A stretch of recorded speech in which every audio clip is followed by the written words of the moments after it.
Hi, everybody, and happy 4th of July weekend.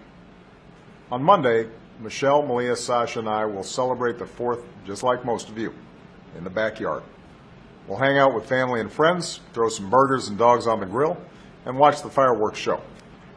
Of course, we're fortunate enough to have the South Lawn as our backyard, so we're going to fill it with hundreds of our troops, our veterans, and their families. Over the past 7.5 years, it's become one of my favorite traditions. We get to celebrate our freedoms while doing what we can to honor all those who serve and sacrifice to make that freedom possible. And I know that honoring our service members, our veterans, and their families is something that so many Americans try to do every day, without fanfare or expectation of anything in return. For the past 5 years, Michelle and Dr. Jill Biden have tried to follow the example of so many of those Americans with their Joining Forces initiative. They've rallied businesses to hire more than 1.2 million veterans and military spouses and helped reduce veterans' homelessness. And just this week, Michelle and Jill announced a breakthrough on a concern they've heard again and again from the military spouses they spend so much time with. And that's the issue of professional licensing. This is something that most Americans aren't familiar with, but for military families, it's a big challenge. Here's why. Our troops are often transferred from base to base. That's part of the job.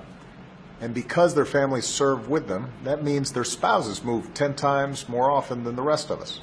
10 times more often. As you might expect, that's tough on a career. And more than 1 in 3 of these spouses works in a profession that requires a professional license or certification. Nurses, child care providers, accountants, social workers, and lots of other jobs. And until recently, when these spouses were asked to move across state lines, they often needed to recertify for a job they're already qualified for.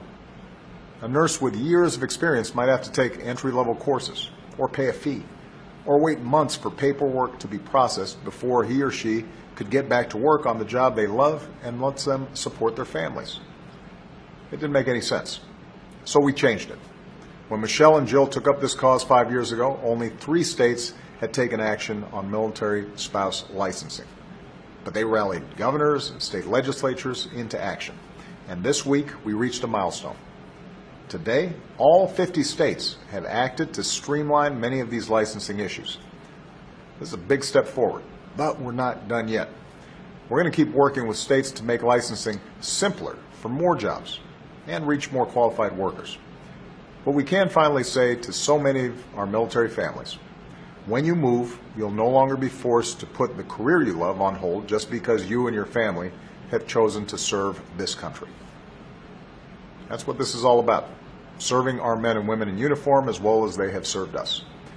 But you don't have to be a governor or a first lady to make a difference. So this holiday weekend, take a look at joiningforces.gov to find out how you can serve the troops, veterans, and military families in your community. And to all our brave men and women in uniform, you represent the best of who we are as a nation. On this day and every day, we thank you. Have a great 4th of July, everybody.